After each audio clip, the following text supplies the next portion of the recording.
ನಮಸ್ಕಾರ ವೀಕ್ಷಕರೇ, ತಮ್ಮೆಲ್ಲರಿಗೂ H16 ನ್ಯೂಸ್ಗೆ ಸ್ವಾಗತ. ನಾನು ಅಶೋಕ್ ಜೋತಾವರ್. ಇಂದಿನ ಒಂದು ಕಂಡ ಹಾಗೆ ಅದರ ಒಂದು ಚೌಕಟ್ಟು ಏನು ನೋಡ್ಕೊಂಡು ಬರೋಣ ಬನ್ನಿ. ಬೆಂಗಳೂರಿನಲ್ಲಿ ಸೆಟ್ ಹೊಡೆದ ಶಶಿಕಾಂತ್ ಗುರೂಜಿ. ಜನರಿಗೆ ಮೋಸ ಮಾಡಿದವರು ಯಾರು ನಿಯತ್ತಿನ ಸಾವು ಕಂಡಿಲ್ಲ. ರೈತರ ಜೊತೆಗೆ ಭೂಮಾಪನ ವರ್ಕರ್ಸ್, ವಿದ್ಯಾರ್ಥಿಗಳ ಜೊತೆಗೆ ನಿಲ್ಲುತ್ತಿದೆ ರಾಜ್ಯ ರೈತ ಸಂಘ. ರೈತ, ವಿದ್ಯಾರ್ಥಿ ಹಾಗೂ ಕಾರ್ಮಿಕ ಕೂಡಿದರೆ ರಾಜಕೀಯ ಹೋಗಿ ರಾಜಕಾರಣ. ಎಲ್ಲ ಪಕ್ಷಗಳನ್ನು ಕಳುಹಿಸುವ ನಿಟ್ಟಿನಲ್ಲಿ ರಾಜ್ಯ ರೈತ ಸಂಘ. ಮುಂಬರುವ ಚುನಾವಣೆಯಲ್ಲಿ ರಾಜ್ಯ ರೈತ ಸಂಘ.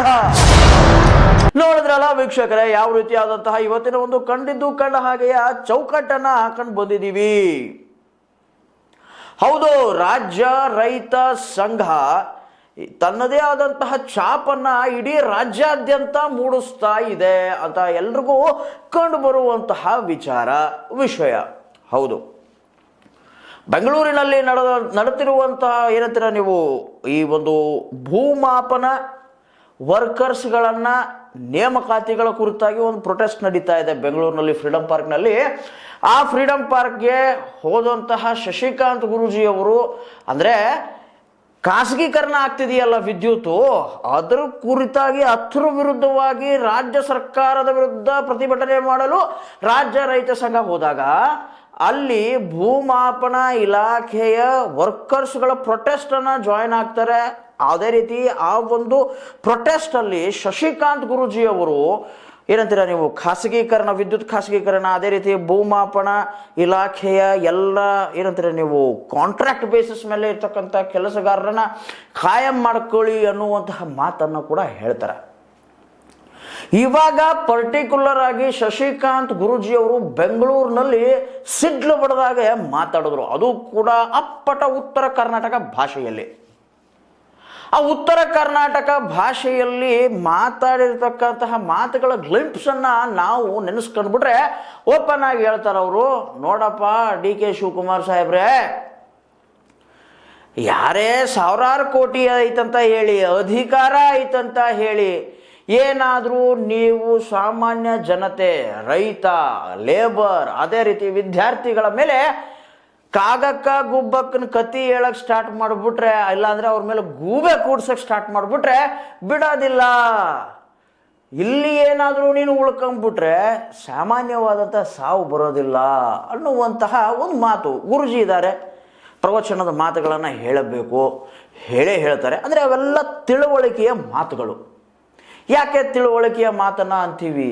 ಹೌದು, ಕರ್ಮ ಇಲ್ಲೇ ಇದೇ ಜಾಗದಲ್ಲೇ ವಾಪಸ್ ಕೊಡುತ್ತೆ ಅನ್ನುವಂತಹ ಮಾತುಗಳನ್ನು ಕೂಡ ಹೇಳಿದರು. ಅಲ್ಲಿ ಸುರೇಶ್ ಅಂಗಡಿಯವರ ಮಾತು ಬಂತು, ಅಲ್ಲಿ ಅಜಿತ್ ಪವಾರ್ ಅವರ ಮಾತು ಬಂತು. ಅಂದರೆ ಅವರು ಯಾವ ರೀತಿ ದುರಂತದಿಂದ ತೀರ್ಕೊಂಡು ಬಿಟ್ರು. ಅದಕ್ಕಾಗಿ ಹೇಳೋದು, ಇರೋವಷ್ಟು ದಿವಸ 4 ದಿವಸ ಚೆನ್ನಾಗಿ ಕೆಲಸ ಮಾಡಿ ಚೆನ್ನಾಗಿ ಬಾಳ್ವೆ ಮಾಡ್ಕೊಂಡು ಹೋಗ್ರಪ್ಪ, 4 ಜನರ ಬಾಯಲ್ಲಿರಿ ಅಂತ ಹೇಳಿದ್ರು. ಸೊ ಇಂತಹ ವಿಚಾರಗಳು, ಇಂತಹ ಮಾತುಗಳು ಕೇಳಲೇಬೇಕು. ಯಾಕಪ್ಪ ಅಂತಂತಂದರೆ ಅನುಭವ. ಅದೇ ರೀತಿ ಏನಂತೀರ ನೀವು, ಅವ್ರು ಏನು ಮಾಡಬಲ್ಲರು. ಹಿಂದೆ ಇದೇ ಗುರ್ಲಾಪುರ ಕ್ರಾಸಲ್ಲಿ ಶಶಿಕಾಂತ್ ಗುರೂಜಿಯವರು, ಅದೇ ರೀತಿ ಚೂಣಪ್ಪ ಅವರು ಕುಳಿತಾಗ ಸರ್ಕಾರ ಇವ್ರ ಮಾತಿಗೆ ಬೆಲೆ ಕೊಟ್ಟು ಮಂಡಿ ಊರ್ಲೇಬೇಕಾಯಿತು. ಇವಾಗ ಫ್ರೀಡಂ ಪಾರ್ಕ್ನಲ್ಲಿ, ಅಂದರೆ ನಾನೇನಕ್ಕೆ ಈ ಮಾತು ಹೇಳ್ತಿದ್ದೀವಿ, ಅಂದರೆ H16 ಏನಕ್ಕೆ ಈ ಮಾತು ಹೇಳ್ತಾ ಇದೆ ಅಂತ ತಮ್ಮ ಮನಸ್ಸಲ್ಲಿ ಪ್ರಶ್ನೆ ಇರಬಹುದು. ಯಾಕಂತಂದರೆ ಕ್ಯಾಬಿನೆಟ್ ಇನ್ನೂ ವಿಸ್ತರಣೆ ಆಗಿಲ್ಲ. ಸೋಮವಾರ ಕ್ಯಾಬಿನೆಟ್ ನವೀಕರಣ ಆಗುತ್ತೆ. DK ಶಿವಕುಮಾರ್ ಅವರು ಪಟ್ಟಕ್ಕೆ ಏನಂತೀರ ನಿಮಗೆ, ಆಲ್ರೆಡಿ ಪಟ್ಟಕ್ಕೆ ಏರಿದ್ದಾರೆ, ಬಟ್ ತಮ್ಮ ಮಂತ್ರಿಮಂಡಲವನ್ನು ತಗೊಂಡು ಬರ್ತಾರೆ. ಹೌದು, ಅಷ್ಟರೊಳಗಡೆ ಏನಾದರೂ ಪ್ರೊಟೆಸ್ಟ್ ಸ್ಟಾರ್ಟ್ ಆಗಿಬಿಟ್ರೆ ಸರ್ಕಾರ ಏನು ಮಾಡಬಹುದು? ಯಾಕೆ ಈ ಮಾತು ಅಂತ ಅಂದರೆ, ವಿರೋಧಿಗಳು DK ಶಿವಕುಮಾರ್ ಅವರನ್ನು ಯಾವ ರೀತಿ ಹಣಿಬೇಕು ಅಂತ ಕೂತ್ಕೊಂಡವ್ರೆ. ಸ್ವತಃ ಸೀನಿಯರ್ ಲೀಡರ್ಸ್ ಆಫ್ ಕಾಂಗ್ರೆಸ್ ಅಸಮಾಧಾನದಿಂದ ಇದ್ದಾರೆ.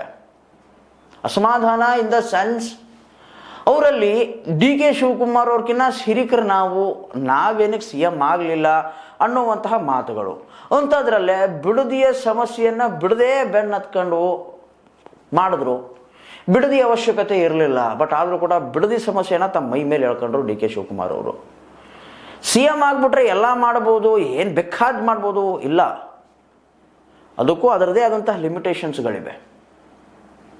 ಆಮೇಲೆ ನಮ್ಮ ಏನಂತೀರ ನೀವು, ಪೂರ್ವ ಮುಖ್ಯಮಂತ್ರಿಗಳಾದಂತಹ ಸಿದ್ದರಾಮಯ್ಯನವರು ಸಾಹೇಬರು ಈ ಬಾರಿ ಕ್ಯಾಬಿನೆಟ್ನಲ್ಲಿ ಅವರ ಏನಂತೀರ ನೀವು ವ್ಯಕ್ತಿಗಳು ಡಿ ಕೆ ಶಿವಕುಮಾರ್ ಅವ್ರ ಕ್ಯಾಬಿನೆಟ್ನಲ್ಲಿ ಇರದೇ ಹೋದರೆ ಮುಂಬರುವ ದಿನಗಳಲ್ಲಿ ಅವರು ಆತಂಕವನ್ನು ಉಂಟು ಮಾಡೇ ಮಾಡ್ತಾರೆ ಅನ್ನುವಂತಹ ಗಾಸಿಪ್ಸ್ಗಳು ಕೇಳಿ ಬರ್ತಾ ಇವೆ. ಈ ಗಾಸಿಪ್ಸ್ಗಳನ್ನು ಓವರ್ಕಮ್ ಮಾಡ್ಕೋಬೇಕಂತಂದ್ರೆ ಏನು ಮಾಡಬೇಕು? ಜನರ ಬಾಯಲ್ಲಿ ಒಳ್ಳೆಯದಾಗಿ ಡಿ ಕೆ ಶಿವಕುಮಾರ್ ಅವರು ಹೌದಪ್ಪ ಒಳ್ಳೆ ಆಡಳಿತಗಾರ, ಒಳ್ಳೆ ಸಿ ಎಮ್ಮು ಅಂತ ಹೇಳಿಸ್ಕೊಬೇಕು. ಬಟ್ ರೈತ ಸಂಘಟನೆ ಅದೇ ರೀತಿ ಎಲ್ಲ ಇವರು ಕಾರ್ಮಿಕರು ಇನ್ ದ ಸೆನ್ಸ್ ನಾನು ಏನಕ್ಕೆ ಕೇಳ್ತಿದ್ದೀನಿ ಅಂತಂದರೆ ಯಾರೇ ಕೆಲಸ ಮಾಡಲಿ, ಸರ್ಕಾರಿ ನೌಕರರೇ ಆಗಲಿ ಯಾರೇ ಆಗಲಿ ಅವರೆಲ್ಲ ಕಾರ್ಮಿಕರೇ. ಸೊ ಈ ಕೆಲಸ ಮಾಡುವಂತಹ ವರ್ಕರ್ಸ್ಗಳನ್ನು ಎದುರಾಕೊಂಬೇಡಿ. ಮತ್ತು ಅದೇ ರೀತಿ ಶಶಿಕಾಂತ್ ಗುರೂಜಿಯವರು ಧಾರವಾಡದಿಂದ ಬೆಂಗಳೂರಿಗೆ ಅಂದರೆ 2.5 ಲಕ್ಷ 3 ಲಕ್ಷ ಹುದ್ದೆಗಳಿನ್ನೂ ಖಾಲಿ ಇವೆ, ಅವನ್ನ ಎಲ್ಲ ನೇಮಕಾತಿ ಮಾಡ್ಕೊಳ್ಳಿ, ಭರ್ತಿ ಮಾಡ್ಕೊಳ್ಳಿ ಅಂತ ಹೇಳಿ ಕೊಡಕ್ಕೆ ಹೋಗ್ಬಿಟ್ರೆ KPSC ಕರ್ನಾಟಕ ಲೋಕಸೇವಾ ಇದ್ರದ್ದು ಅವ್ರ ವಿರುದ್ಧ ಏನೋ ಕಂಪ್ಲೇಂಟ್ ಕೊಡಕ್ಕೆ ಹೋಗ್ಬಿಟ್ರೆ ಆಯಿತು ನಾನು ಸ್ಕ್ರೂಟಿನಿ ಮಾಡ್ತೀನಿ, ನಾನು ಮಾಡ್ತೀನಿ ಅಂತ ಏನೋ ನೀವು ಉಡಾಫೆಗೆ ಉತ್ತರ ಕೊಟ್ರಿ ಅಂತ ಹೇಳಿ ಶಶಿಕಾಂತ್ ಗುರೂಜಿ ಅವರು ಹೇಳಿದ್ರು. ಅದರಲ್ಲಿ ರಾಜ್ಯಪಾಲರು ಮಧ್ಯಸ್ಥಿಕೆಯನ್ನು ವಹಿಸ್ಕೊಂಡ್ಬಿಟ್ಟು ಕರ್ನಾಟಕ ಲೋಕಸೇವಾ ಆಯೋಗದ ಅಧ್ಯಕ್ಷರನ್ನು ಇದನ್ನು ಮಾಡಿಬಿಟ್ರು, ಸಸ್ಪೆಂಡ್ ಮಾಡಿಸಿದ್ರು. ಇದರಿಂದ ಗವರ್ನರ್ ಅವರ ಕಿಮ್ಮತ್ ಹೆಚ್ಚಾಗ್ಬಿಡ್ತು. ಇಲ್ಲಿ ಹೌದು, ಗವರ್ನರ್ ಅವರ ಕಿಮ್ಮತ್ ಹೆಚ್ಚಾಗ್ಬಿಡ್ತು, CM ಅವರ ಕಿಮ್ಮತ್ ಡೌನ್ ಆಗ್ಬಿಡ್ತು. ಯಾಕೆ ಈ ಮಾತು ತಮ್ಮ ಮುಂದೆ ನಾವು ಬಾರಂಬಾರಿ ಹೇಳ್ತಾ ಇದ್ದೀವಿ? ಇದು ಕೇಳುವಂತಹ ಒಂದೇ ಒಂದು ಮಾತು ಅಂತಂದ್ರೆ ತಾವು ಯಾವುದೇ ಕಾರಣಕ್ಕೂ ಕೂಡ ಹೆಜ್ಜೆಯನ್ನ ಎಡಬೇಡಿ. ಇಷ್ಟು ಹೇಳ್ತಾ ಇವತ್ತಿನ ಒಂದು ಕಂಡ ಹಾಗೆ ತಮಗೇನಿಸ್ತು? ನಿಜಕ್ಕೂ ನಾವು ಕಂಡಿರೋದು ಕರೆಕ್ಟ್ ಆಯ್ತಾ? ತಪ್ಪಿದ್ರೆ ಕಮೆಂಟ್ ಬಾಕ್ಸ್ ನಿಮಗೋಸ್ಕರ ಫ್ರೀ ಐತೆ, ಕರೆಕ್ಟ್ ಇದ್ರೂ ಕೂಡ ನಿಮಗೋಸ್ಕರ ಕಮೆಂಟ್ ಬಾಕ್ಸ್ ಫ್ರೀ ಐತೆ. ಈ ವಿಡಿಯೋನ ಜಾಸ್ತಿ ಶೇರ್ ಮಾಡಿ. ಆಮೇಲೆ ಅದೇ ರೀತಿ ಈ ವಿಡಿಯೋನ DK ಶಿವಕುಮಾರ್ ಅವ್ರಿಗೆ ತಲುಪಬೇಕು, ಈ ವಿಡಿಯೋ ಆ ಟೈಪ್ ಮಾಡಿ ಅಂತ ಹೇಳ್ತಾ ಇವತ್ತಿನ ಕಂಡ ಹಾಗೆ ಇದಕ್ಕೆ ಮುಕ್ತಾಯ ಹೇಳ್ತಾ ಇದ್ದೀನಿ. ಇನ್ನಷ್ಟು ಸುದ್ದಿಗಳಿಗಾಗಿ ಸದಾ ಫಾಲೋ ಮಾಡ್ತಾರೆ 16 ನ್ಯೂಸ್. ಇದು ಸತ್ಯದ ಕೈಗನ್ನಡಿ. ಧನ್ಯವಾದ.